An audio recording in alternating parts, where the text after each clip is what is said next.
meantime, am I live? Am I live? Only time will tell.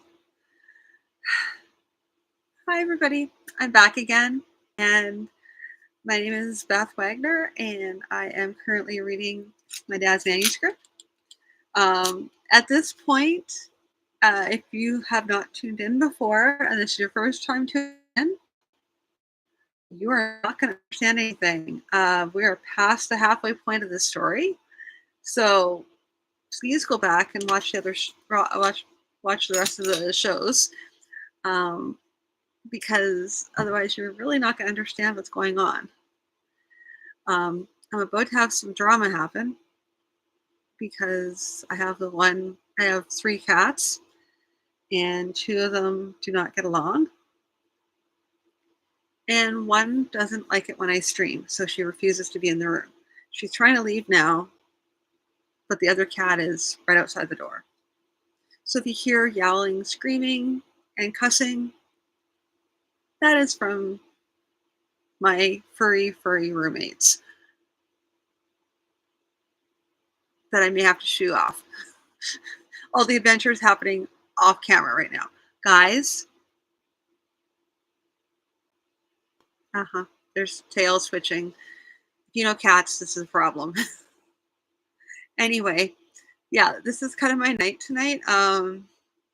So in saying that, I'm reading 3 chapters. I'm going to try and read 3 chapters tonight. They aren't as long as the other one, so there's that, which means they might be unfinished, which is kind of not a good thing necessarily, because they're shorter. They have a tendency to be less developed.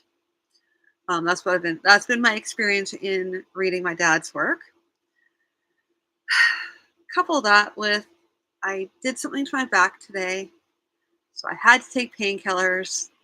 So you get to have extra fun tonight as I try and finish reading this while in a lot of pain. So here goes.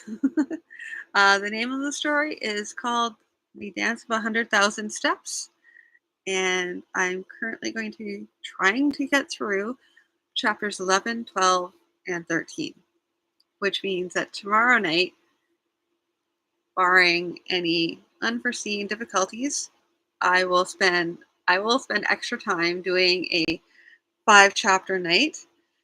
So just so I can round out the night. We'll see. We'll see how it goes, how loopy I get, whether I fall asleep and I'm trying to read, which has never happened on the stream ever. Anyway, without further ado, I'm going to be, and also just quick note, I will be marking up for editing. So if you see my head down, it just means that I'm not talking. It means I'm marking and writing things. There was a lot of marking and writing yesterday. I'm hoping it's not going to be as bad today, but I don't hold out much hope for it because these are slim files. These ones, well, they aren't as slim. I mean, the average has been about 12. These are all 9. So anyway, I was gonna stop talking and start reading, but that doesn't make sense. Anyway, I'm gonna start reading now. Chapter 11. I was unclothed, walking across a gray landscape. It was a flat wilderness. No sign of anything anywhere, but grass faded to a grayish green. There were no paths of any sort, but I knew I was supposed to carry on walking. In the back of my mind, there was a hint that I could turn and go back, but that hint was not as strong as the urge to keep walking. On I went under a gray-blue sky, continually moving. I wished, faintly, that I had some idea where I was going, perhaps even what I'd left behind. All I knew, though, was that I was Jordan Wesson, and that I was walking. Then ahead of me, I saw something dark. I continued to walk. As I continued to walk, it grew more distinct. But even the appearance of something different in this gray landscape could not spark enough curiosity to make me wonder about it, or even hurry toward it. Soon enough, though, it became clear as a flash of real green in the grayness. As I at, at last I saw that there was a spring there, which caused the grass to grow full and thick and green.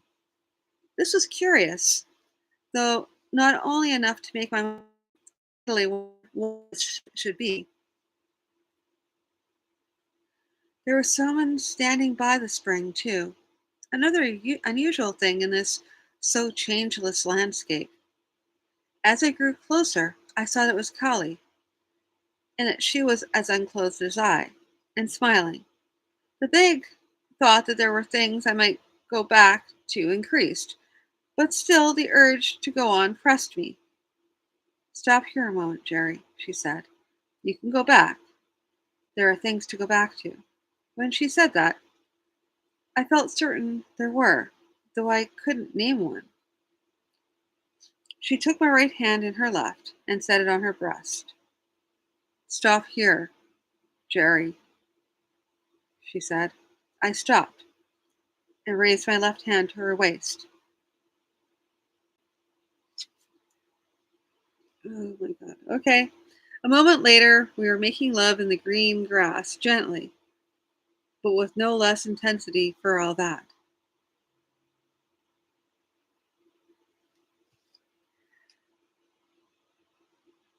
This is not strong enough.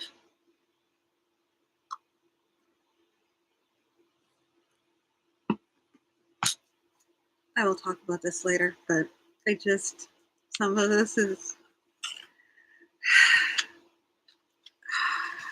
yeah, okay. I mean, it's fine, but it, it came out of nowhere. Okay, let's see here. I became aware at last that we were lying on clothing and cloaks spread on a creaky wooden floor. Callie, I said, what? I'm afraid that when he had to control it, turned one of his shirt energy. I managed enough sense to lock it inside a shield, but even that eventually went down. The force escaped and went around my shield, which protected us from the destruction that power caused elsewhere. By the time you were near dead from the effects of his spell on you, so I sought you out in the land between and brought you back. The method I used requires that the seeker and the sought be of different genders. Really? Really?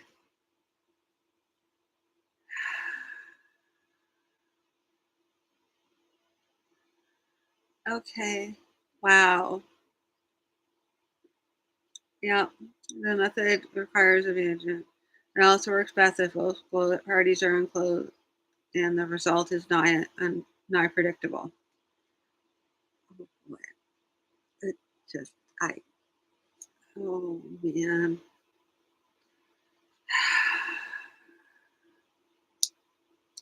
Callie,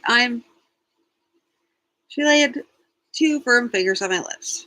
Jordan Wesson, if you dare tell me you're sorry we made love, I'll cut your throat here and now. And all this will have been for nothing. She took her hand away. Since you put it that way, I said, I won't bother with any polite lie. I understand we've achieved our goal here? She smiled. We have indeed. And yes, I can hear the remnants of the building creaking. The poor old protective spell is managing to hold up what's left of the building.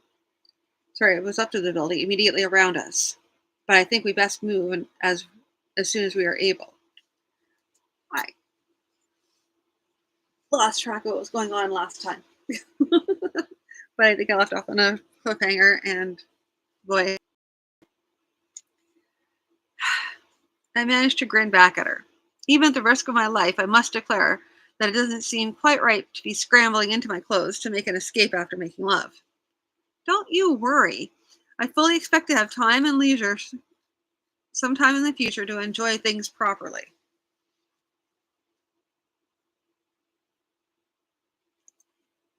Okay.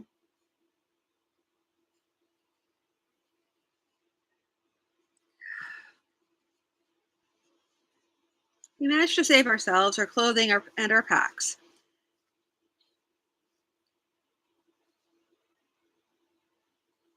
Callie, sweat making streaks through the dirt and filth that covered her face, adapted and adjusted her shield to support sections of the floor in front of us as we passed over them. Much too often for my peace of mind, they dropped away as soon as we left them. By the time we get to solid ground, I'll be so tired you may have to watch over me for a day and a half or so. Considering the devastation that appears to have gone on, spreading out from here, it's likely to be a day and a half before anyone has the nerve to come and find out what's happened. I was wondering about Prince Konvok and his brother as well. At this time, though, inching along through the ruins of Welkren, there was no leisure for such discussion. I just kept on, hoping that Callie's wariness wouldn't interfere with her judgment, so that she let some pieces of floor go before she was sure there was another place she could shore up enough. Since magic on her level wasn't within my sphere of endeavors, I wasn't able to give her any sort of advice either. We reached solid ground at the edge of the house at last, and just to demonstrate total anticlimax, the remainder of the floor that did not collapse immediately behind us. Callie, on the other hand, though she did not collapse, came near to it. She had a bite of cheese, a mouthful of watered wine, then finding a place that was least uncomfortable than most, pulled a cloak over her, muttered something unintelligible, and was asleep.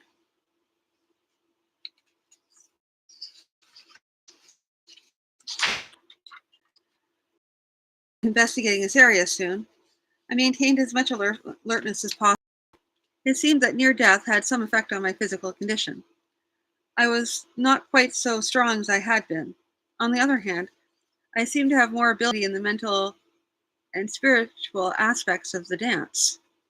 As I watched over Callie, taking my own little bites of food and water, I wonder if this were permanent. I seemed it seemed I should be able to build up my endurance with exercise. But would I lose the increased non-physical abilities? Or had I already paid for them with a shortened life? Or perhaps I would trip over a rock down the road and crack my skull. Old Holton was fond of saying things on the lines of, "You expect something bad to happen? Be sure it will."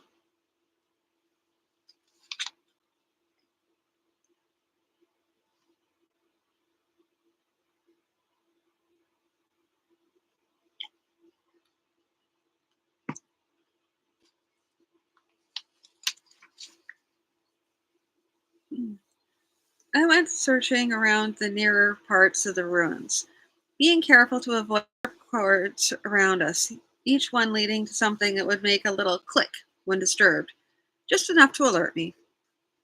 Even at his most pessimistic, old Holton would have recognized the difference between expecting trouble and taking sensible precautions. I also gathered a bit of equipment, little odds and ends that might be useful on our way back. Just to prove my notion wrong about anyone coming this way soon, one of my little alarms sounded on the first night. I moved carefully into a ready position, watched and waited. I was aware of them before I saw or heard them. My enhanced dance faculties seemed to be working well.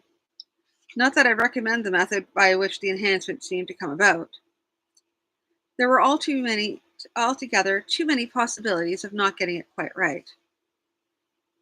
There were two intruders, and as they came nearer, I saw that they were dressed in hussars' uniforms. These were no hussars, though. Their jackets were unbuttoned,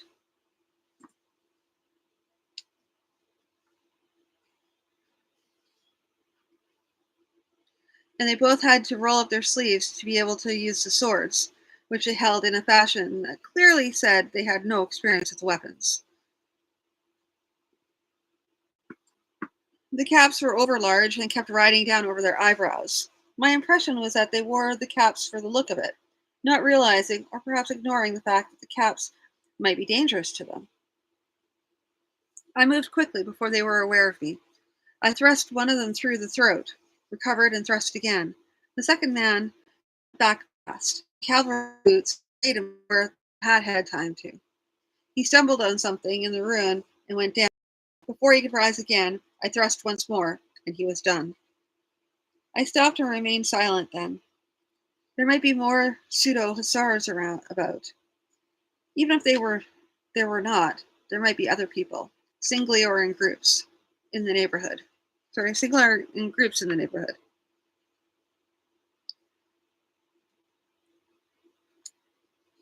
The rest of the night was uneventful. I dragged the dead men away, having no desire to share our sleeping quarters with a pair of corpses. Callie woke at dawn, almost as if on schedule. It took her a few moments to assess the situation, make a state of affairs, memories. Then she smiled. Any trouble? Not really. A pair of looters, but I saw them first. She gave me another quick look. I'm sure you did, Jerry. Which way is the privy? Just beyond that stump there.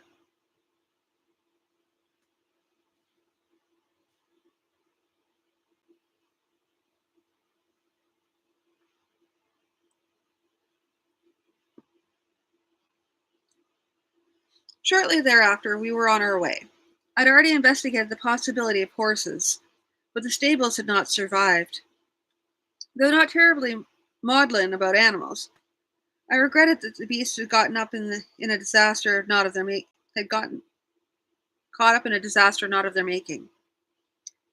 We went walking along one of the main roads. The trees had been cleared off for a fair distance on both sides of the roads, which had sent the unleashed magical force running along it like water between the banks of a stream. This was fine so long as the road went straight from Walkrun. But when the road curved as it finally did, we were set to picking the best way around tangles of uprooted trees. On the other hand, the trees and brush seemed to have absorbed the force of the blast quite quickly, so that it only took a day of struggle before it became a little easier going. Then a great deal easier going. Only a day of struggle seems to be making light of the situation, much like saying, only a volcano, or only an avalanche. Of course, it could have been worse. We could have met more pseudo hussars or the like. Hussars or like. In fact, it wasn't until our fourth day of traveling that Callie said, someone's approaching. They're looking for you. I didn't worry that she detected them, and I hadn't. She was the one with the magic. For me, who would that be? I had a picture in my mind of the crown prince, convict, coming back hunting me. But it didn't make much sense. If he was alive, he ought to be making for the border. However, I had personally been alive long enough to see a lot of people do a lot of things that didn't make any sense. Do you know a pale man, a magician of sorts, wears a broad-brimmed hat with a pointed crown? Alfcron? What would he be doing out here? That's a question I can't answer. But I judge from your response he's no enemy? He wasn't the last time we talked. I wouldn't take anything for granted, though. There didn't seem to be any reason for Alfcron to have turned against me, but I wasn't going to take any chances. Anyone with him or following him? If they are, they've done very well at hiding their presence. I'd almost be willing to say that if there's no one watching or following, and there's no one watching or following, watching or, oh my goodness, okay.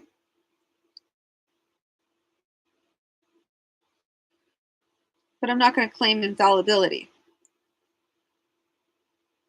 You don't happen to a fellow known as Old Holton, do you? Old Holton? Who would that be? Never mind. I shook my head. Never mind. I'll tell you later. At the moment, let's get ready to talk to Alfcron. At the very least, we might get a ride. After a little while, we saw him ahead of us on the road. He was driving a four-wheeled green open carriage behind a pair of gray horses. As he came closer, it was clear that the horses, though similar, were in no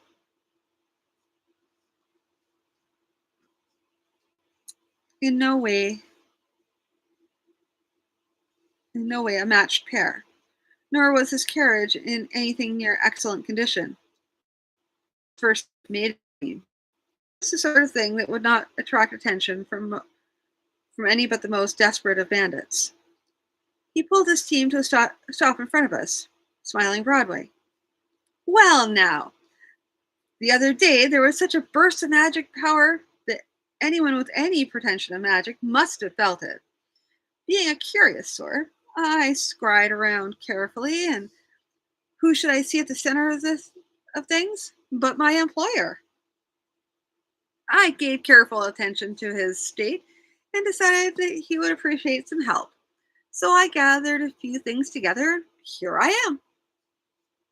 I appreciate your assistance, Elfcron, and I'm afraid I really can't do much to satisfy your curiosity without the consent of the Lady Kalis and Theo. The pale eyebrows rose. He, like everyone connected to Stanrad's, had heard the tale. What with the scryings and all, there seems to be little use in hiding identities. Lady Kalis and Veo, this is Elfcron Halset, a fairly good wizard. Elfcron, this is Lady Kalis and Veo, who is not only a learned academic, but also an accomplished magician. And if you're willing to give us a ride, we'd appreciate it very much. Of course, enter my humble equipage. Not at all suitable for members of the aristocracy, I realize, but certainly to be preferred to a Shanks mare. To Shanks mare. I could tell he was very eager to ask questions, even questions best not answered, or perhaps not most of all. In an attempt to ward off such questions, I spoke first. You appear to have weathered the blood magic storm adequately. One might even say you seem to have prospered a bit from it, in spite of it. Ah, I found a town, you see. A town large enough to decide that it did not need to follow all the rumors and scares that came from the distant and distrusted capital. It was also large enough not to require 3 years residency before your neighbors deemed to bid you good day, let alone trust you to mix a salve for aching backs. And to make matters better, I was able to join up with a local healer. He was the next thing to illiterate, but one of his prized possessions was a copy of Principia Atorum Magicae. Callie broke in. Fraldiston? But that's worse than useless. No, lady, this was awkward. And no, old Trident couldn't begin to puzzle the words out of the old dietique. Dietique. Whoops. Dietique. Yep. He knew what the book was by reputation and used that reputation to give more luster to his own. But I have been fortunate in some aspects of my education that I can read the old dietique, albeit haltingly, and sometimes only after a good deal of thought. In exchange for teaching him how to properly read the traditional language, he allowed me to make a copy of the Principia for my own use, which I did, including a few notes to aid my own understanding. Nor will I claim to have received some great revelation in terms of magic, but I will say that I understand a great deal more than I used to. Crowley was still acting the academic. I don't entirely doubt you, Elfcron. It is possible, even likely, that there is a copy of the Principia in private hands. I'd be interested to see how faithful a copy it is. He smiled. Text criticism is not a subject of the Principia, and this one seems to compare well with them. Do you remember much of it? We might work out, as we travel, just which text family it belongs to. I remember a fair bit of it, but this kind of discussion would leave Jerry out, which would be impolite. I chuckled. Why should I spoil anyone's pleasure? Go ahead, discuss your books. I'll do the driving.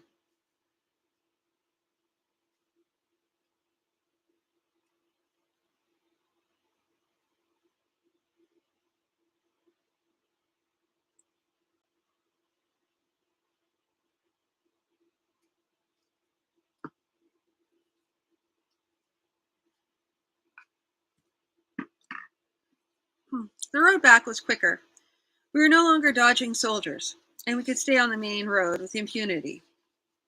We did begin to meet bodies of troops heading down the road in the direction of Welkran. The royal wizards had probably felt the same force that Alfgron had done, and had probably done some scrying. Seeing the ruins, they would have sent word immediately up the channels, and orders, of course, would have been to go investigate. The troops would mostly be concerned with tracking down Prince Konvik and those lords loyal to him. Such questions as the soldiers did ask us concerned mainly whether or not we'd see either of the chiefs on our way from the south. We declared we hadn't, true, but not the whole. Even if one of the troop contingents had a wizard with them, I'd wager that Callie would be able to baffle him thoroughly. As she said, we report to my uncle, not to just anyone who happens to be someplace on the military chain of command. When we came near to the inn, we'd left our own horse and carriage, she said, as far as I'm concerned, we're traveling very circumspectly and in less comfortable conditions. We've been traveling circumspectly and in less than comfortable conditions for a long time. If no one minds, I think I'd like to start traveling in proper style. No, I don't mean anything fancy. Just a trio of aristocrats from back from the viewing the ruins of Tavanor. We'll rent comfortable rooms and perhaps a 6-day long bath. Do we have the money? I hadn't been keeping the minimum by minimum record of our finances, but I was fairly sure we didn't have a good deal on us. Ah, we have all our belongings left in the carriage, with a very strong ignore me spell on them. And since they are our belongings, not much of a spell will be required to transport them over to this carriage before we arrive. A small seeming on us, the carriage and the team will cause the innkeeper and the staff to see us as proper aristocrats. Alfcron, I think he could fit into one of Jerry's suits, without the necessity of my adjusting it. Jerry, are you willing? I laughed. Since you worked it all out, who am I to spoil the arrangement? And in particular, if I get a second chance at the bath, Alfcron? Sorry, and in particular, if I get a second chance in the bath, Alfcron? Poor hedge wizard can. Sorry, when two aristocrats decide, what can a poor hedge wizard do but agree? Even in his backwater, he'd heard about the riots turning into insurrection, though he hadn't heard of my part in quelling it until we told him, nor had he heard of the king's reward. So Callie cast a minor spell, which for some reason caused the wounds from the Mishtikwan's claws to burn for an instant. Then on we went. Because we're all inside of the seeming, as it were, none of us will see any difference. Alfgron gave a grunt, as though he'd been going to say something, then changed his mind. Callie smiled. You know how magic works, Alfgron, and so do I. I spoke for Jerry's benefit, since I'm not completely certain just how much he might know. The people at the inn were happy to see us, though they didn't recognize us. It was much less suspicious to have a trio of aristocrats dropping in on the way back from a visit to the ruins of Tavanor than it would be to have two aristocrats who'd gone off walking, returning now in the company of a third. As for Beth's good, they had facilities heating up for sufficient water for 3 concurrent baths. While I am able to get along without a bath for considerable periods of time, I much prefer to be clean. We went to our individual quarters, bathed, dressed, and did a commendable job of dealing with a substantial evening meal. Later that evening, Callie tapped at my chamber door and entered. Do you have time for a little talk, Jerry? Of course. What did you want to talk about? Okay. I want to know if you'd like to marry me, she said. And no, this has nothing at all to do with whether you feel you should. I need to know if you want to, so I can make certain plans accordingly. She went on, I am of the class where I could marry anyone I wish, or no one at all. This could be a problem.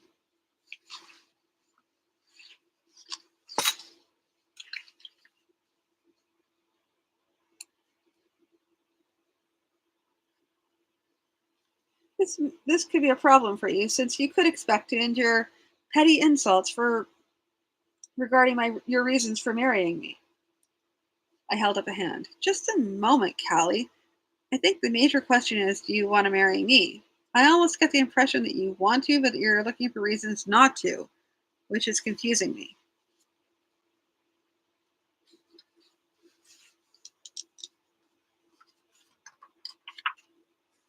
For the second, I'd like very much to marry you, Callie, but there are things that might be said of you as well. She's so desperate that she married a jumped up commoner and a foreigner to boot. In your diligence to be very fair to me, had you forgotten that? She smiled an embarrassed smile. Suppose we say I was just thinking too much about not having to scramble into clothing in the morning.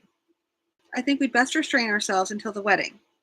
Approach might be facing further problems. Yes. The innkeeper had proved quite willing to tell us everything he knew. Nobody knows anything about Prince Convoc, though some are sure he made his escape before that hellish explosion. There's two stories about Prince Valid, though. According to one, he was killed by whatever went down there, but others say he'd been bound alive in the arms of a dashing and handsome hussar. From what I've heard about him, I'd be inclined to believe the second story. Wherever the truth lay, Aprash was in for difficult times, and so were I and Callie and I. An immediate wedding for us would be possible, but in light of the possible death of the heir to the throne, it would be in bad taste.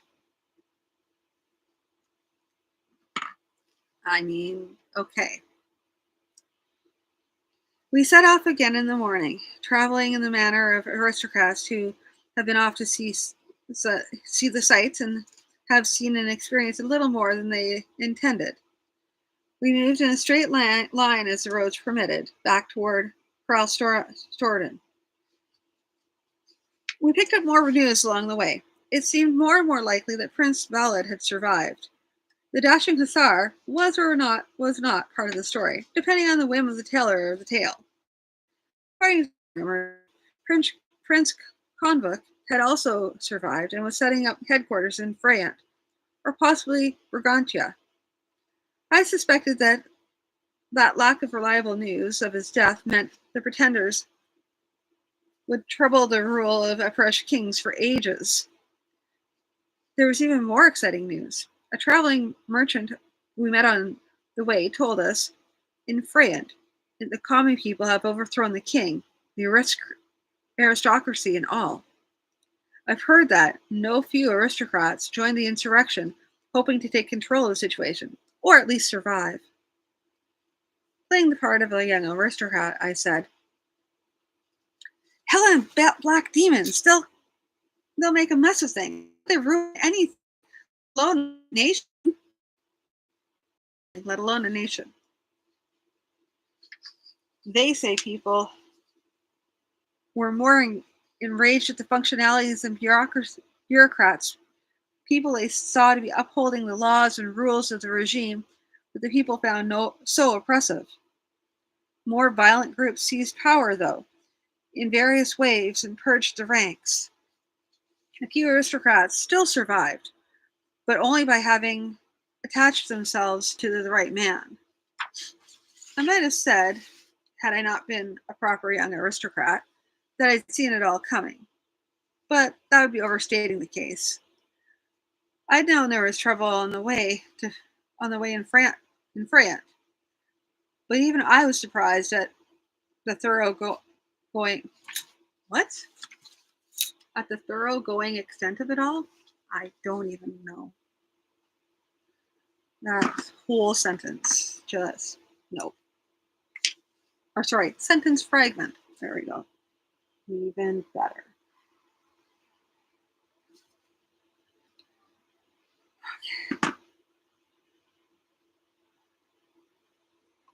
Wait, nope.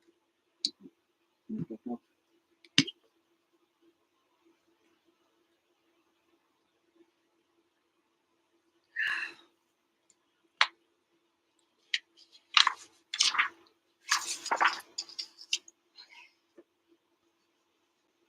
Hmm.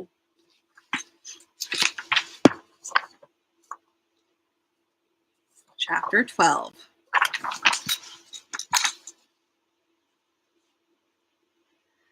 Having met and passed without incident numbers of bodies of troops moving southwest, we finally came upon a body guarding a crossroads, led by a hard-faced young captain who insisted on cross-questioning everyone who came coming from the south.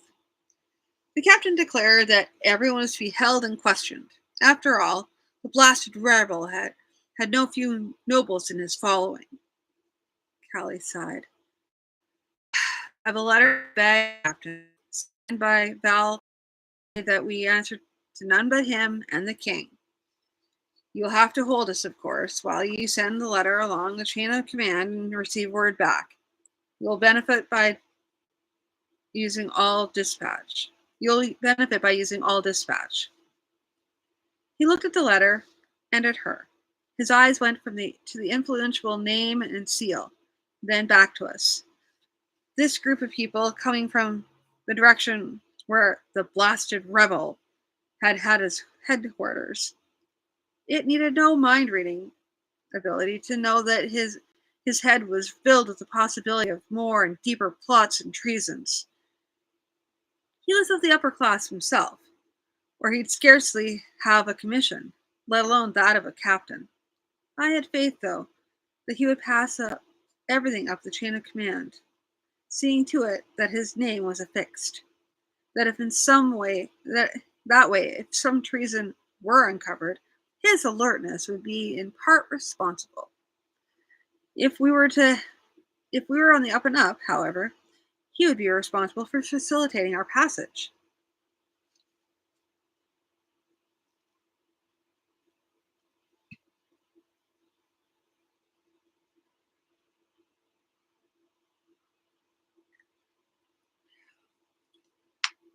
It was a far different situation than being with a band of Bahali crossing the frontier from Freyant. In this case, being aristocrats and dressed as such, we were put up at a good quality inn. We had to pay for this ourselves, of course, but we did have the funds, and as aristocrats, we could even run a table for a certain length of time. The definition of a good aristocrat for an innkeeper was one difference was that the service was provided by musketeers rather than inn servants. Save for Callie. Even then, a musketeer insisted on searching anything that was brought in or Another day, we requested a deck of cards. The captain approved it, but made sure their request was secret, for fear that that request might be some sort of code signal. We then spent the next several days and evenings on the incessant rounds of coachman's knot. This was not one of the games I preferred, since even a good memory of cards showed helping only slightly at winning. What was needed was an excellent ability to guess who was holding what. I could do that a bit better than some, but very little better than present company. Instead of money, we played for favors, keeping track of with little ticks on a piece of paper. There was a little expectation that debts run up here or whatever be paid. If they were, I'd be spending most of my life doing favors for Callie. I noticed that occasionally the scraps of paper on which the winds and losses were listed would suddenly disappear. I said to the others, I fear the captain is busy collecting evidence against us. I certainly hope he doesn't try to present those scraps as proof we were up to something. A week and a half later, after we first arrived at the Captain's Crossroads, a Major Everntalk, with all proper papers, came to take charge of us. He was old, scarlet faced, and not very comfortable in the saddle. He talked to the captain as though the captain had been very dilatory in delaying us. Callie was having none of this.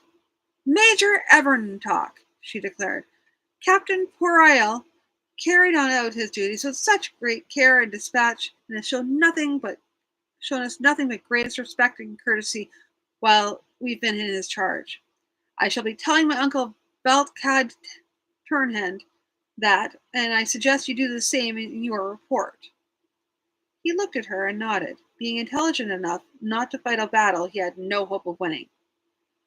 Exactly so, Lady Nympho. Captain, well done. He saluted the captain and turned to his horse. His main trouble, Callie muttered, is that he had to come riding out here in a hurry when he would much prefer to have come by carriage. It took much of my dance-enhanced self-control to prevent my grin from breaking out.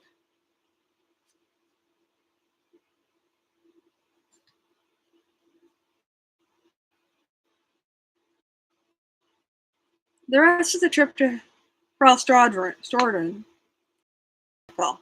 In his own sort of revenge, the Major treated us with punctilious courtesy, and any requests for news from the capital being met with variants of, I am an escort lady, and am required not to discuss matters with you until you have spoken to the Lord Cad Turnhend. On some occasions, when he was feeling even more spiteful, he would add, your uncle. When stopping at inns for meals, he managed, without being honest about it, to minimize our contact with the staff of the inn. I imagined myself as an equally petty man, starting rumors that would eventually stunt the Major's career, but it didn't seem worth the trouble. When we were finally delivered to Callie's uncle's doorstep, her uncle greeted us all formally, offered us a glass of wine to refresh ourselves from the journey, and carried on polite conversation with Major Envertalk until the Major had finished his wine. He then dismissed the Major, though in such a way as to make him feel that he'd been honored to take wine with Lord Cad Tarnhend. Tarnhend. Oh boy.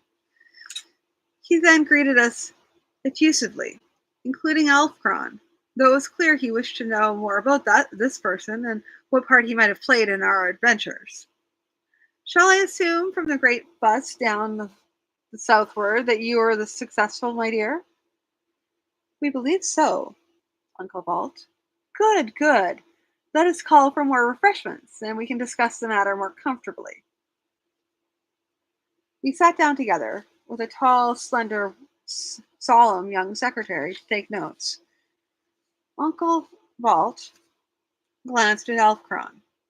He's got us down there, Uncle, and he knows little bits and pieces of things. And he's a magician with a curious mind, as well as a friend of Jerry's.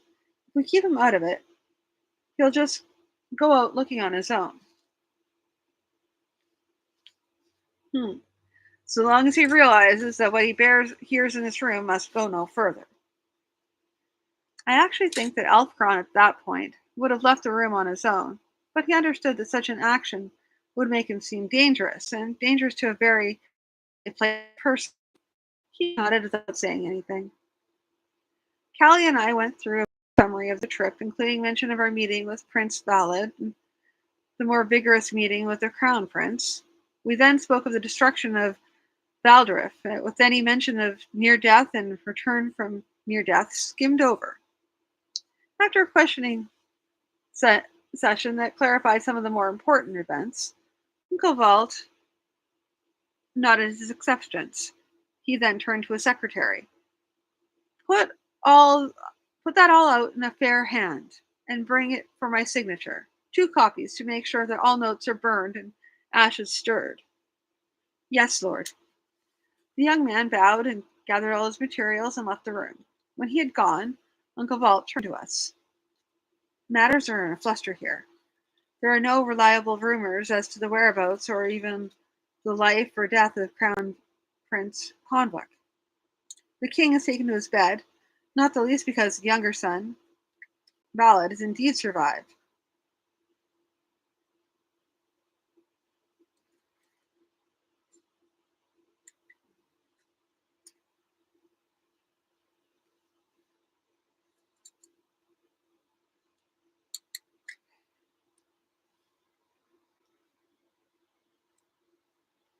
As if that were not bad enough, an insurrection here, matters would be even more difficult.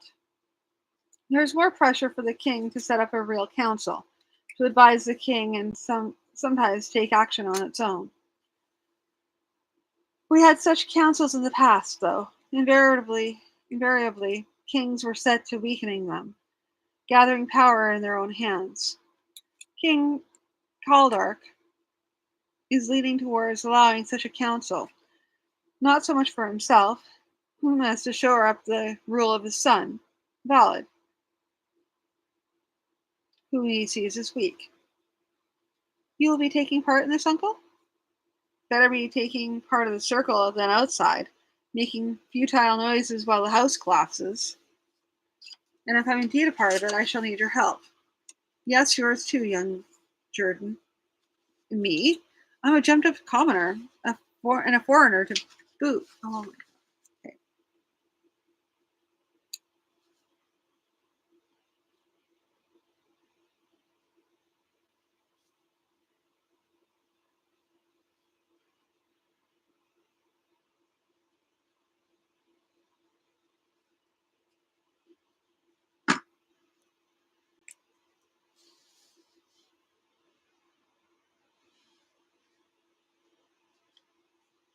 Callie snorted a laugh. Walt said, not only are you good at surviving, you have a good mind for assessing facts. I have a feeling you could provide a good deal more than your modesty will allow you to admit. I shrugged. Well, I'll do what I can, but you may have trouble convincing other counselors. Bah! Leave that to me. I know how the game is played.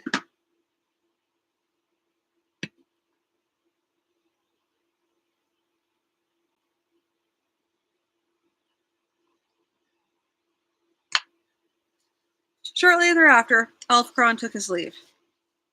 Callie asked me to stay behind a little. Jerry, your friend Elfcron. How would he respond to an invitation to attend Crossroaden College to study magic? I don't know for certain. The invitation might please him, but he couldn't afford to attend, which would tend to make the invitation almost an insult. She frowned at me. Jerry, for heaven's sakes, the funding would be a part of the offer. You know how many good minds are lost just for the lack of a few Mazers to pay for the most minimal training? Yes. I've had a feeling there's always a good deal more to Alfcron than first impressions would indicate. And I think he would benefit from a good deal more training. Good. If you don't mind, I'll set the wheels in motion.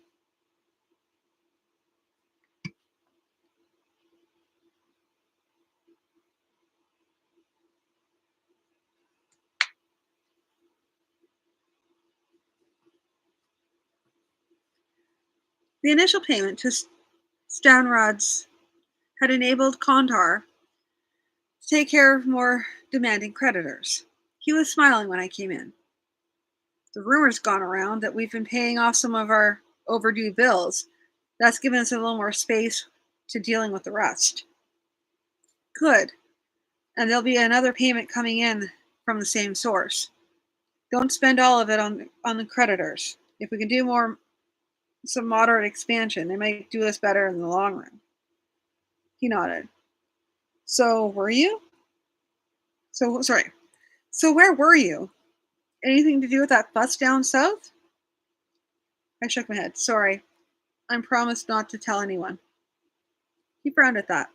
Sorry, I spread my hands. Best I don't say anything at all. That way nobody gets into trouble. Ah, like that is it. All right then. About the new wagon we ordered from Dahl here. They put in a pine green reach, tried to disguise it with some paint. It's not going to hold up. Not gonna hold up. Blah, blah, blah, blah.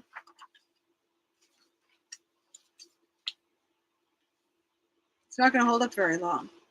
I thought they prided themselves on their workmanship. Well, I suggest we order another reach from them. And when we get it, send the invoice back marked replacement for inferior quality part supplied with wagon. If they argue the case, I'll go over and have a chat with them. What happens on the day you're showing up and putting on that firm face of yours doesn't produce the expected result? I smiled. I smiled. We'll see when that day comes. If that day comes, we'll see if that day. Oh my gosh, I butchered it. I'm sorry. It was a good line too.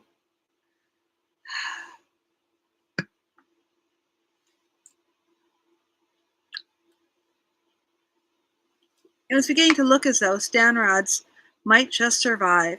We were picking up a fair bit of business again. Most of our creditors were satisfied, if not pleased, with with our payment schedules, and we felt to breathe easy, felt able to breathe easy. Another Bahali came in, asking for a few days' work. The first one never did anything to make Kantar insist on firing him, so he was just a little less uneasy about hiring another.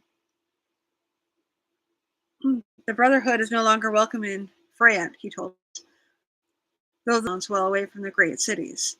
They declare that the Brotherhood are, by their nature, enemies of the revolution.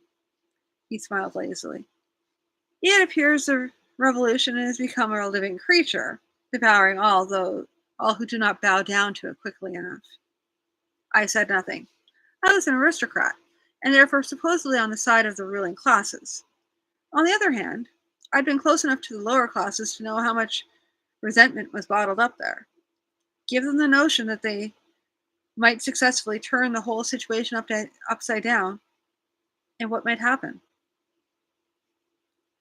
Then, 4 nights after I'd arrived from the south, with no warning, a small troop of dragoons appeared in front of Stanrad's.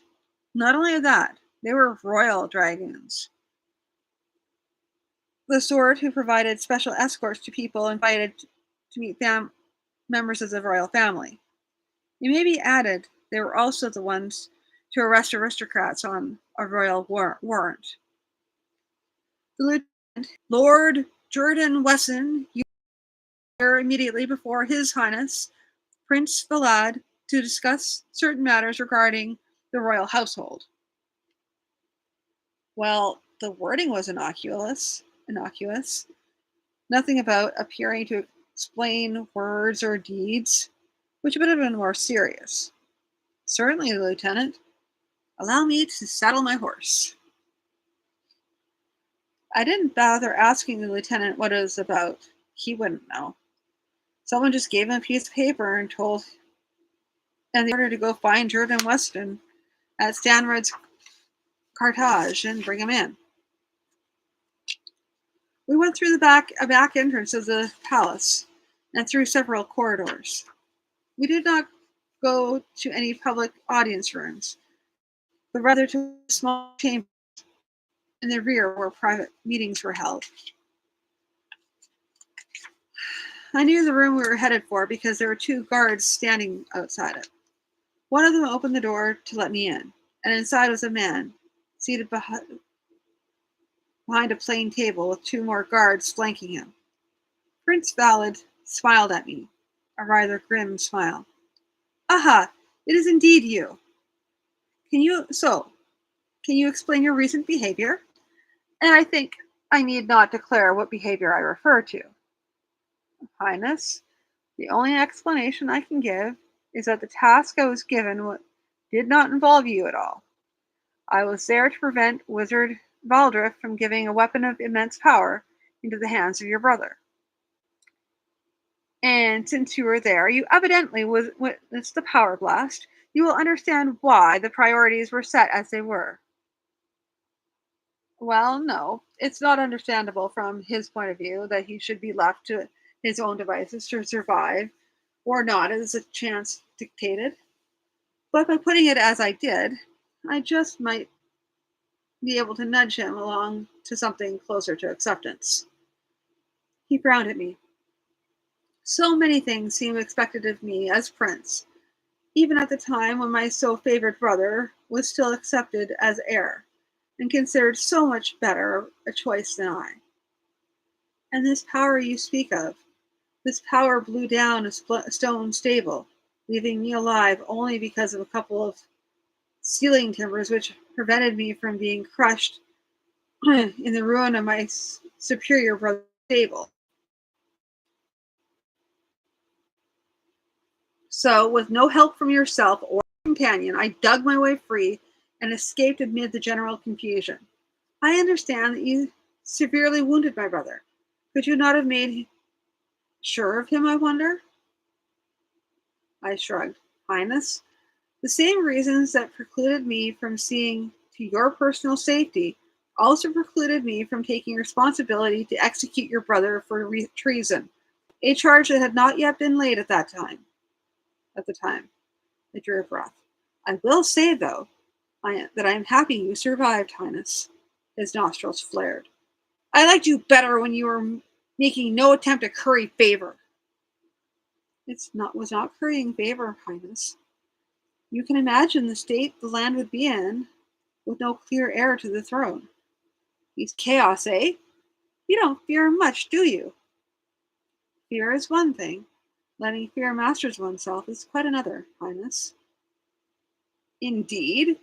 It has been suggested to me that you could be useful to me, not as a counselor, of course, but as a second, but at a second remove. I called you here to see if I could judge for myself whether you might be of use, despite our limited first meeting, our limited, our first limited meeting under unfortunate circumstances. I must say, it's likely to be a long while before I like you much, Jordan Weston, but still think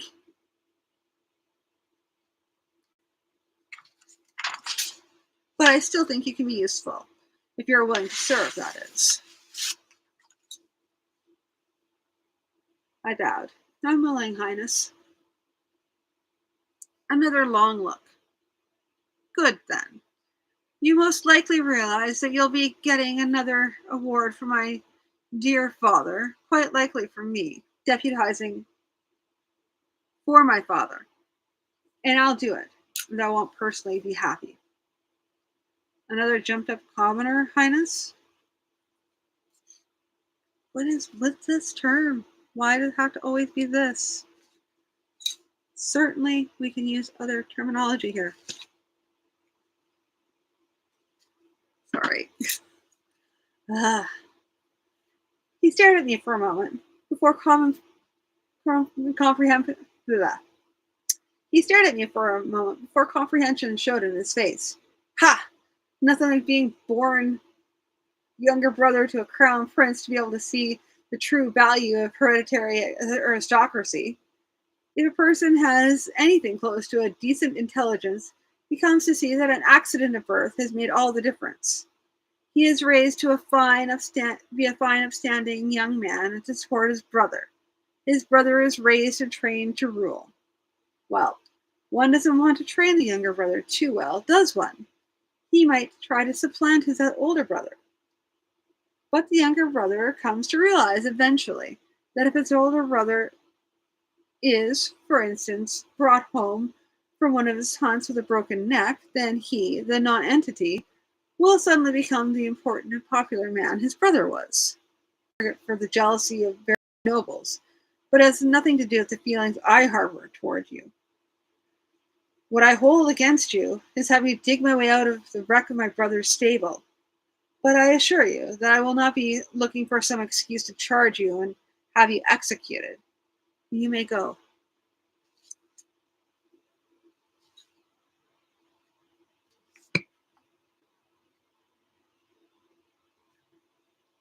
Sure enough, within the week, I was called out of office to face a herald, possibly the same herald as before, wearing the Jordan Weston? He asked. I am.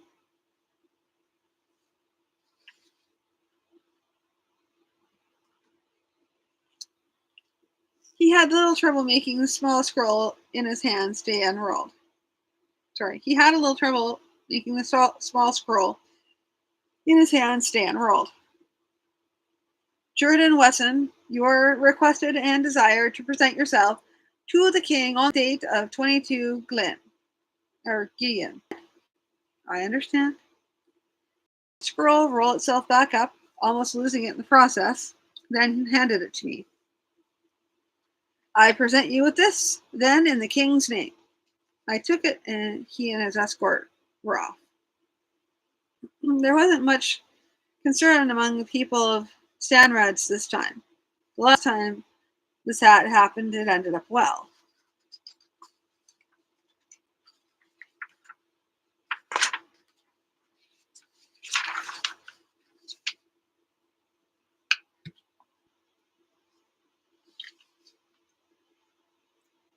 I was being invited to dine at least once a week with Callie, her uncle Walt Bralham, often with his fiancée, and on occasion, her uncle Walt Bralham, often with his fiancée, and on occasion one or two others.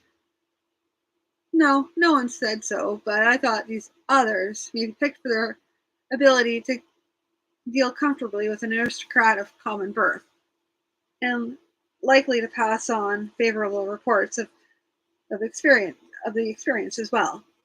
By the second time, I found myself being introduced as Collie's fiancée, which struck me as a little humorous since I hadn't sought her uncle's permission to address her. Clearly, she was taking care of her uncle already. The date for the wedding was not yet fixed, but the fact there was going to be one was accepted. Bralham grinned at me. Welcome to the family, albeit a little in advance.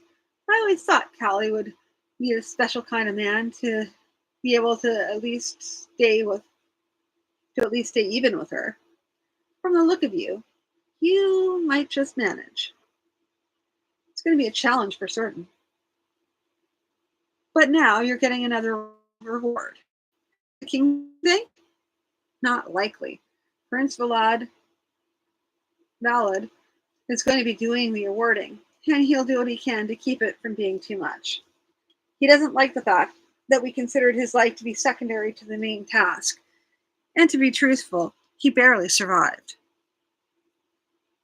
Ah, well, but at the very least, you'll be the first commoner in memory to receive 2 royal awards. Not to mention the fact you're being taken into royal employment. At second hand only, and I doubt I'm going to have much influence on royal policy. Callie was approaching, and she heard this. Jerry, you're too modest.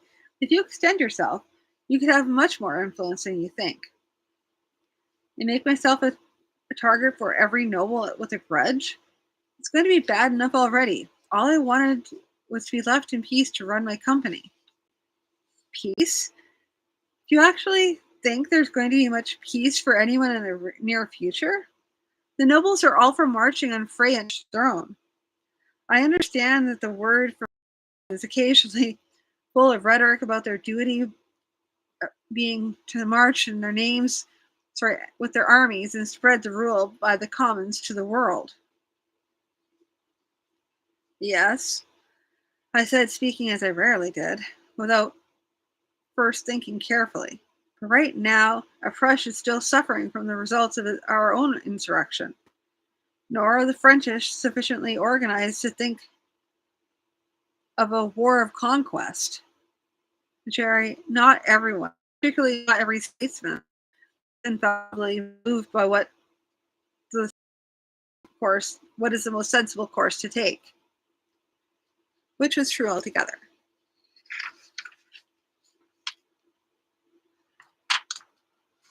The kind of on at the end. Okay. That was chapter 12. And now chapter 13. Okay. And I'm still conscious. Yeah. For those of you just flipping in late in the stream, I had to take painkillers, and so now I'm attempting to finish reading while under the influence of painkillers for my back. Okay, here we go. Pardon me. Chapter 13. So I presented myself at the palace on the 22 Gaian.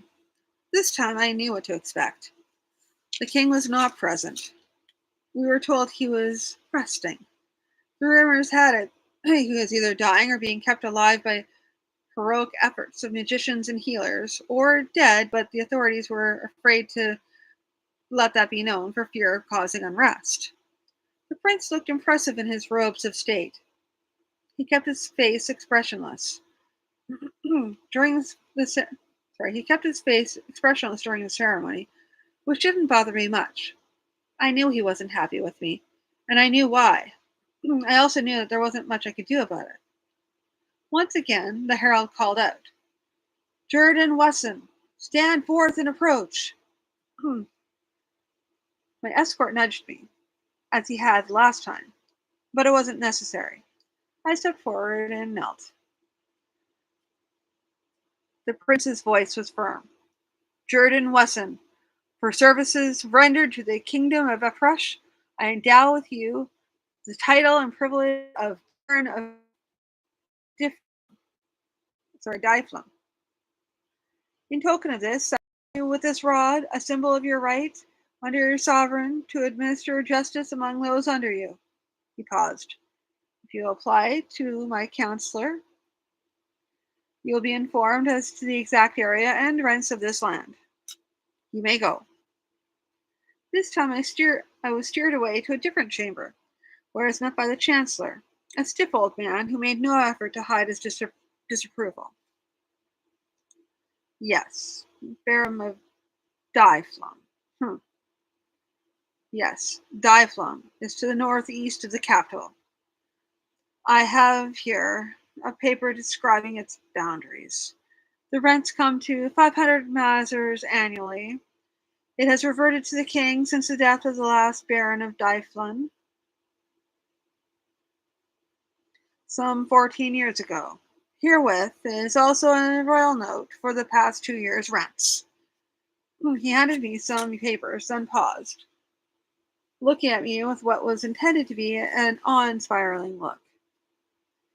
"You must be fully aware of the high honor being paid to you by His Highness." "I am indeed, sir." Agreeing with him was the easiest course. Humph. "Yes, of course you are. Be careful, young man. His Highness's eye will always be on you." "Indeed, sir." I doubted if he knew just how carefully His Highness's eyes would be on me.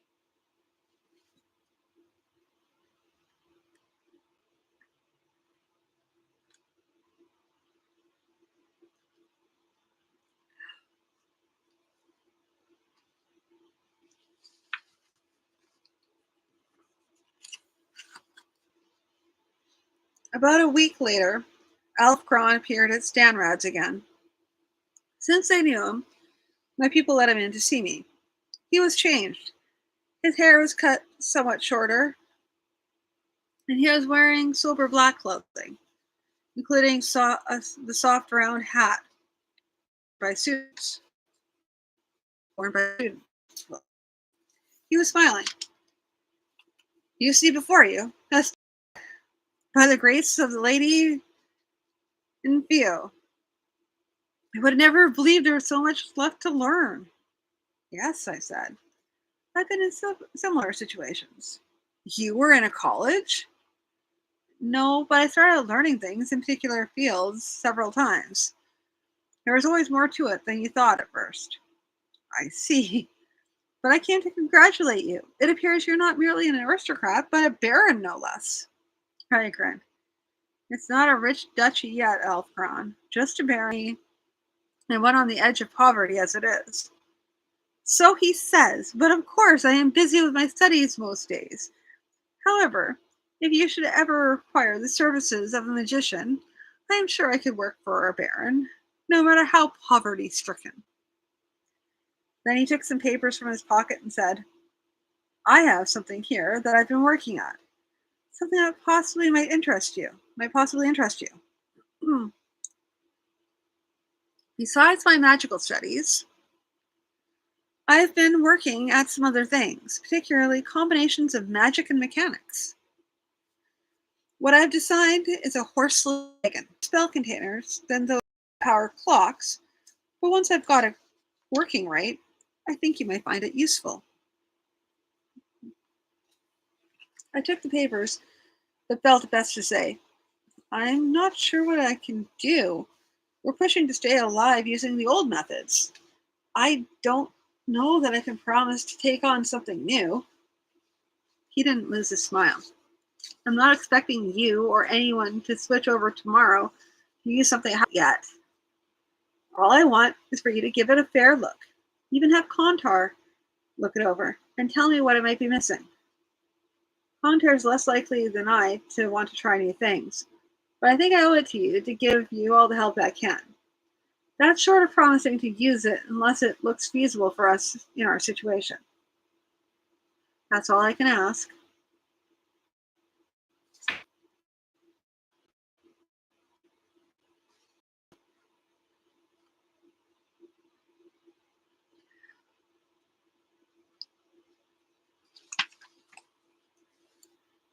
There's a rumor whose source seems to be the Burgundian embassy that Prince Kalmbach has taken refuge in Burgundia itself. What's your opinion on this? Vald, ha, Vald is undoubtedly has magic communications with home country. This rumor probably means that the prince is in Burgundia, but they want to find out just what would be the best way to use the fact. So they start this rumor to see if there's any official reaction.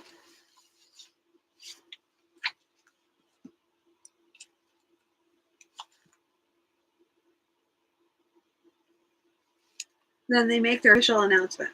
Most likely an acknowledgement that he's there, maybe depending on how seriously we've reacted to the rumor, a suggestion about opening or reopening negotiations on some point that they've been discussing with us. We couldn't convince him that the prince is of no value at all as a bargaining counter. He was smiling as he said it. Unfortunately, disinherited as he is, he's still the son of our king, and they know of his part in the insurrection. We'll obviously want him back, if only for public execution. He sighed over dramatically. So we must make do with what we have. The news out of Freya? They've blocked our embassy off and on. Sorry, they've blockaded our embassy off and on. Since we're most likely to take real action against them, what they seem to have is governed by whim. Whoever you can convince enough supporters in the Chamber of Representatives of the people can force through his notion of enough food into Raylan to feed the people, which means unrest among those same people. That's why they passed those resolutions requiring them to spread freedom to other lands. Try to give the people something else to think about besides their hunger. Food was never a difficulty before. Yes, but the revolution promised to supply bread for everyone, even those who could not previously afford it. But they find that that the farmers are less are less altruistically minded and require gold before they will part with their grain. Attempts to confiscate the grain have to led to the farmers hiding it. Expropriations of gold to pay for the grain had similar results. To those who had gold, hid it. So the end result of it is that they're short of food. That in turn means that they have to take people's mind off the fact that they have no food. And one way you do that is to point them toward us as an enemy that has to be fought. Otherwise, people will vote this set of representatives out and a new set in. And that has been shown that the people can overthrow, and it has been shown that people can overthrow a monarchy. Why should they not be able to overthrow any government that displeases them? They'll invade us then? It may come to that if they can't beat the people. Some skilled demagogue may well point us as a nation with a lot of grain, whether it's truth or not, and have an art to us as an army with a lot of grain, as a nation with a lot of grain, whether it's the truth or not, and have an army of some sort coming this way in a day's time. I see. He laid his hand on the stack of papers. Well, I shall make our report and see what comes of it.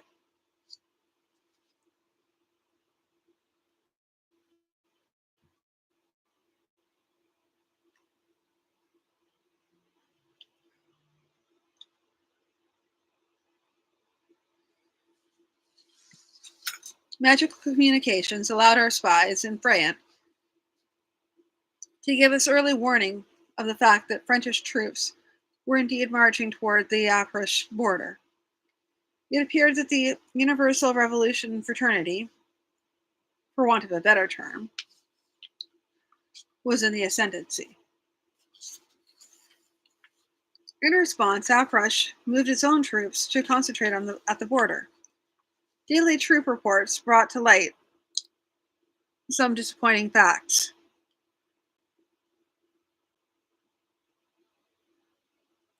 How would you account for those rates of absence and desertion, Jerry? The troops aren't happy about this war. This one in particular, or any war? I took a breath. My opinion might not be extremely welcome to Valt, despite his progressive views. At present, it would be any war. It was the insurrection, you see. Soldiers are recruited and trained to fight for their first regiment, and second for the rest of the army. Then, in the insurrection, they were asked to fire on people who might well have been their own mothers, sisters, brothers, or cousins. It got worse, too. Some nobles went over to Convoc and were able to take along the troops under them. The soldiers trained vigorously to follow the orders. For their reward, many of them were punished as traitors. So now, the same authority which punished their brother soldiers for following orders as they were taught, is demanding that they go to war for the sole purpose, as they will see it, of keeping authority in power. As an added difficulty is recruitment is down. Young lads who might have found the uniform attractive are very much aware that it was the men in that uniform that shot down their mothers, fathers, cousins, and so on. You think they might desert on the field? That's another story altogether, and a place where I'd rather not try to make predictions. He was frowning deeply now. So we'll be fighting this war with disaffected regiments, some of which will barely company strength when we reach the border. And there's the possibility that some or all of the army might go over to the enemy, or might go over to the enemy. In my view, if any of the army went over to the enemy, the rest would follow. I had already been the herald of sufficient bad tidings, so I wonder what, if anything, might be done to win them back.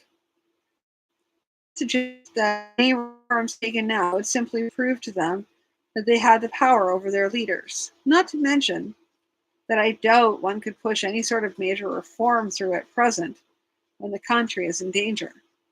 He shook his head sharply, as if bringing himself back to reality. Of course not, foolish notion. But something will have to be done, if not now, soon.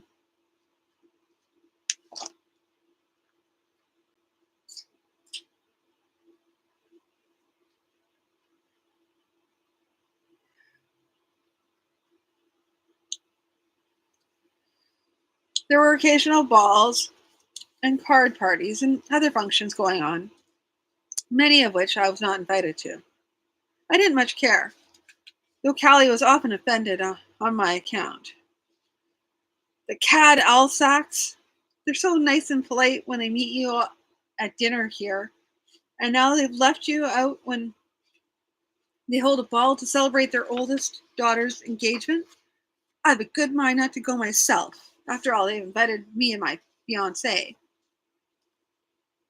Sorry, they invited me and ignored my fiance. You should go, Callie. There's no need to cut yourself off from the Afresh Society on my account. No, I suppose not. But some of them are cutting me off. Rather than inviting me and not you, they're not inviting either.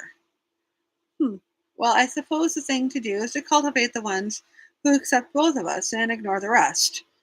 They won't be able to ignore us completely, you know. She smiled. Yes. No one dares ignore an invitation from Uncle Vault for fear of missing something or of offending him. Not that he'd take revenge on them, but they may need him to speak a word for them sometime.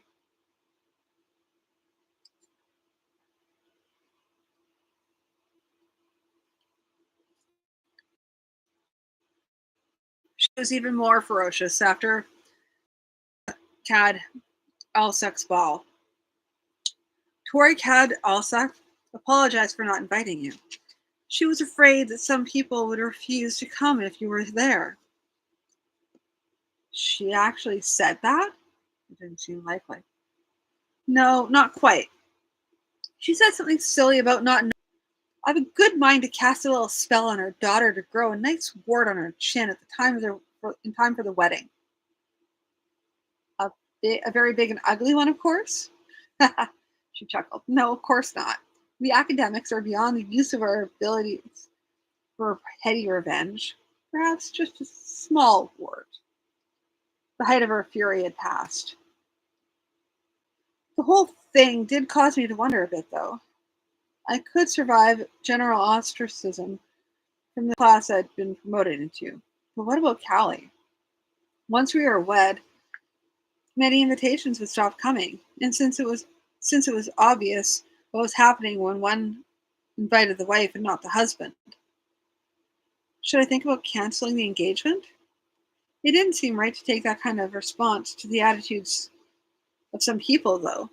Worse, if I brought it up, would Callie think I was trying to get out of the engagement for my own reasons? I ended up taking the easy course and saying nothing.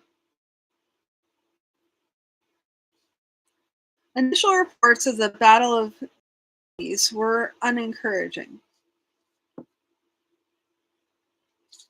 Unencouraging? Is that a word? Is that really a word? I don't know.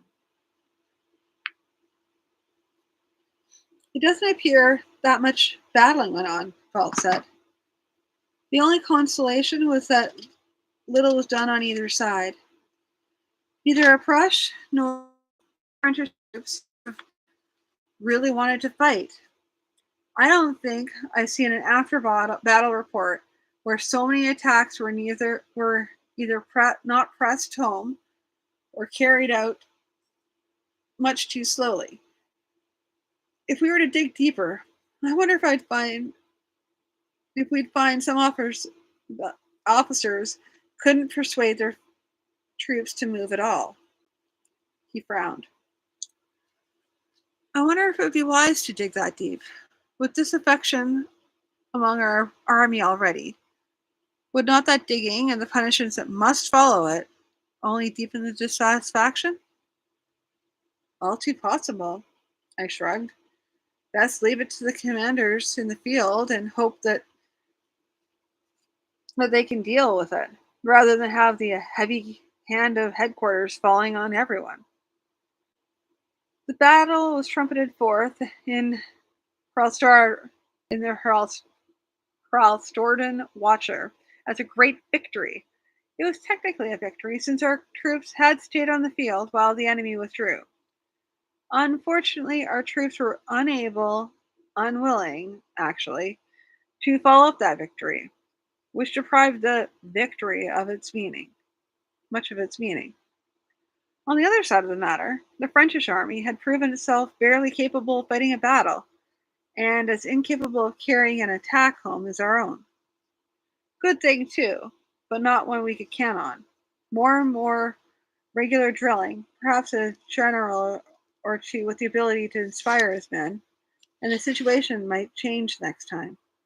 On our own side, our own officers, from brigadier on down, would have their men drilling and drilling, practicing their tactics until it was hoped that they could carry their attacks home without thinking. They would probably also point to the men that were losing a war, to the men that losing a war would result in having those Frenchish giving them orders and deciding what was good for a Prussian. On our side, somewhere or other, the suggestion had come up to raise the soldiers' pay by a minimum per week. It went through, against objections, including those of Veltkad Tarnhand, that it might be seen to be a reward for nearly losing a battle. It was, however, contingent upon each soldier's receiving a recommendation from his officers. This would be based on a satisfactory performance in drills and maintenance of equipment. And not a single one of them will have the sense to see that the government is trying to buy their loyalty. Balch shrugged. But the king has signed it through, and we'll have to live with it.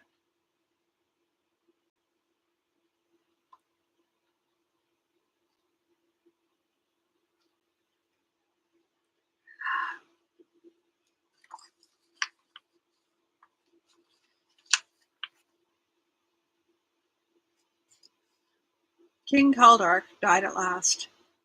Since Prince Valad had been handling the royal duties for some time, he moved quietly into the role of king, pending his coronation. As a baron, I was expected to attend the funerary rites, and since I lived in town, there was no excuse for my not attending. All the temples and shrines to he who guards the spirits were adorned with wreaths and garlands for a token of the welcome of the departed soul of Kaldark. Sorry. We were adorned with wreaths and garlands for a token of the welcome that the departed soul of Kaldark should receive in the spirit world. The main ceremony was held in the great temple of Him.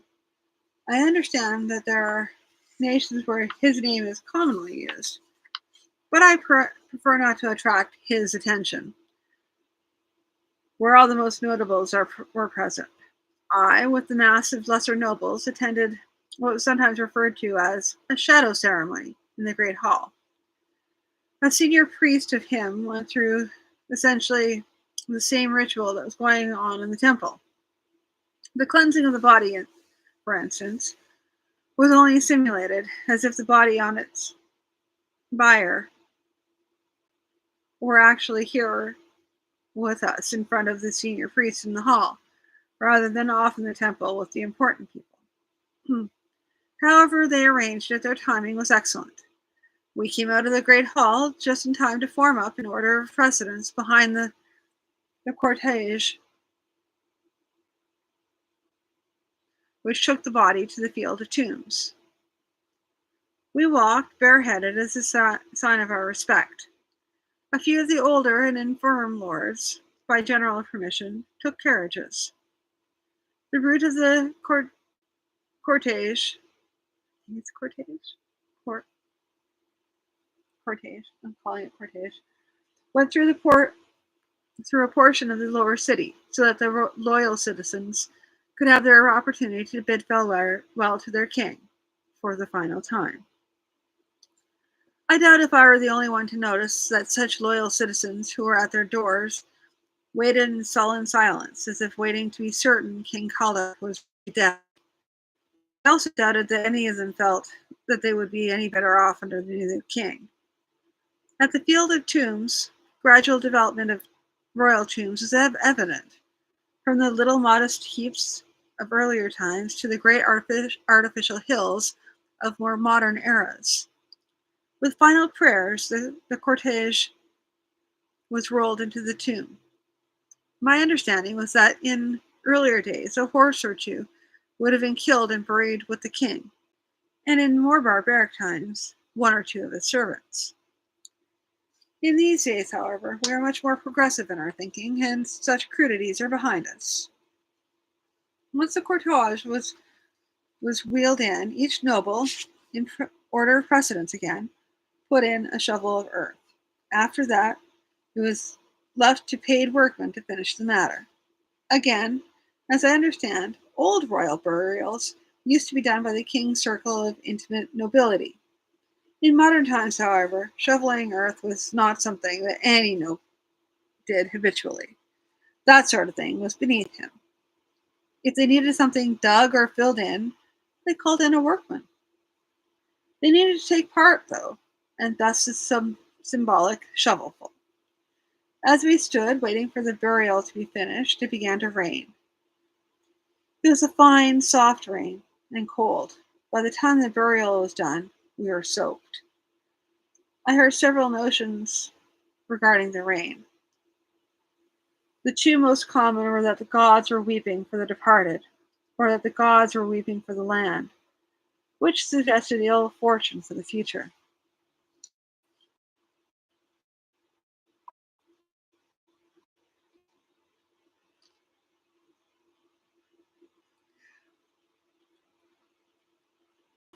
A week later came the coronation. Again, my attendance was required. This time, I was in the crowd of lesser nobles who stood in the courtyard outside the chief temple of the god who rules the world. Inside, the major nobles watched as the crown was placed on Prince Valid's head, and he was pronounced king. I thought it appropriate to buy a new suit for the occasion, and so, it seemed, had every other noble in a Prush. Every tailor in Ralsorden, along with their assistants and apprentices, must have been sewing every night and day for weeks to provide the splendor on view in that courtyard. Then His Highness King Vlad the Fourth came out of the temple, and a herald announced, "All hail King Vlad!" Valid. We all dutifully shouted back, "Hail King Valid!" King Valid did not make a speech. He merely said, "Thank you, loyal lords. I hope that my reign will meet with your favor." He then descended the steps and walked forward. Excuse me. Preceded and followed by several guardsmen. It was said that inside the temple he did stop to talk briefly to this lord or that. Outside, he merely walked through us. Of course, no one expected anything else. We were minor nobles, after all. After he left the courtyard to mount his carriage and ride through the streets of the city to show himself to his loyal subjects, the rest of us went off to various celebrations. No omens, bad or good, attended the coronation. People being people, of course.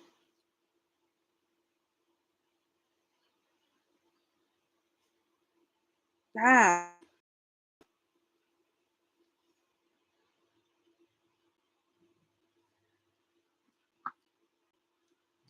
this lack of omens was taken as bad omen in itself.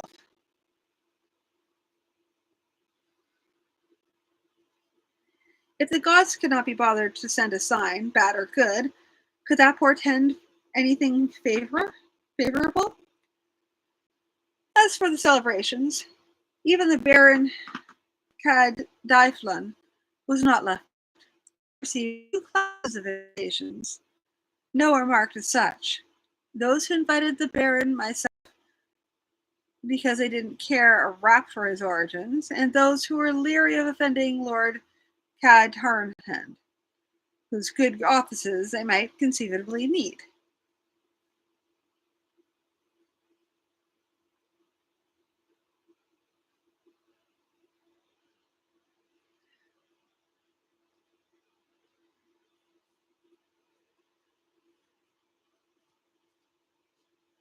We'd sent word to our spies in Freya to watch out for rumors of a terrible magical weapon of unprecedented capability, and to confirm such rumors if possible.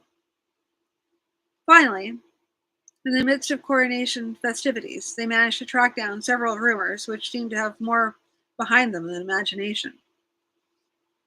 We asked Callian for a discussion of this, since she was the one who knew most about the notion of gaining power through the breaking down of matter. Not matter. Things. Things.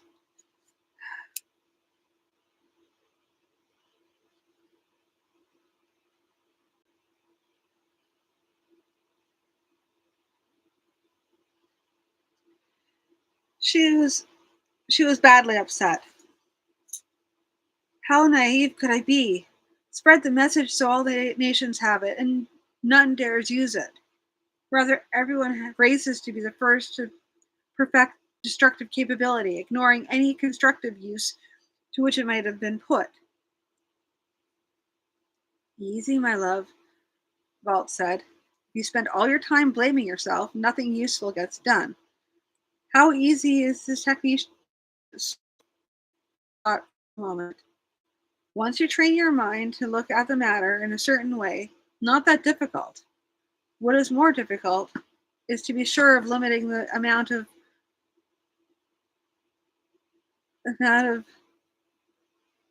matter broken down. It can become like lighting a fire in a dry forest. Once one stick starts burning, everything is in danger. She smiled slightly. It is at present impossible to set it off from anywhere but within sight. That cannot be counted on, though. Someone is sure to develop such a distance method, and once they have done so, it can be used as a weapon. There was silence. Valt finally broke it. This will put an end to war.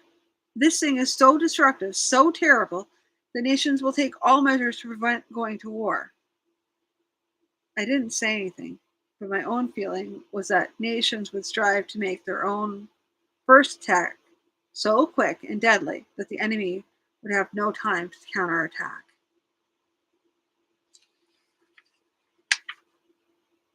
Yay! Okay, so that's the end of that for tonight. Um, yeah, thank you everybody for tuning in. Looks like this time YouTube, you decided to stay in there, so that's good. Yeah, tomorrow, everyone get comfy tomorrow because it's gonna be lots of reading. I'm probably gonna way through it because 5 chapters, guys, and I think that some of them are like the long chapters again. So we'll see. But I really, really, really want to finish it this week. And so I want to finish it tomorrow. I have, yeah, right now I'm still reeling with painkillers right now. So I need to go and lie down for a bit. But yeah, think about it. It turned into like the Cold War, apparently. It Let's just say it was very much like that. It was very, very, very much like that growing up. Anyway, mm, mm, I don't know. Yeah, I still don't know how I feel about the book. Maybe a little bit better. It had some parts that were kind of interesting. Well, actually, I will geek out of it a little bit because in the beginning, when it's other path, it's very similar to another couple stories that he wrote um, before that. The Talisman series. There's the Hidden Way, and they travel through, and it's like this kind of back pathway kind of thing. It's pretty neat. Yeah, but anyway, I really gotta go. It's been a night, but I'm gonna be back tomorrow. And like I said, this is gonna be one. It's gonna be one of those days. It's gonna be one of those times where I'm gonna probably have to like partway through pause, take a break, and then come back. Um, which I'm still excited about because it's going to be a lot of fun. I think just having like this like late into the night kind of thing. I don't know how late it's going to go. I mean, because I went through 3 chapters, so it depends on how many pages each of these other chapters are. But I'll print that off tonight, and I'll be able to give you a fair warning tomorrow. Although 5 chapters, guys, tomorrow night, 5. That's the most I've ever read that where they're like normal. They're relatively normalish sized chapters. So lots of liquids. I've had like one of these per chapter. Basically, is my kind of hmm, my try to go to is one beverage per chapter. So I'll probably grab like a bunch a bunch of beverages tomorrow. Sit down, read through everything. Yeah, and I'll probably come back on the Monday to kind of do a like. Cause I'll have had the weekend to think about it, and I'll be able to get back to you on how I feel about the how I feel about the story. Because as you can tell, I'm really like, uh, I mean, I have favorites. I'm not gonna lie. There are favorite stories that I really like, and this one has elements that are really interesting to me. And as I've read more of his stories, I can see things he's pulled from. So that's also interesting to me. So I can't wait to see how this goes on. And especially now that it sounds like they're developing a magic bomb. And for those of you, yeah, I mean, that's all we need is magic bomb.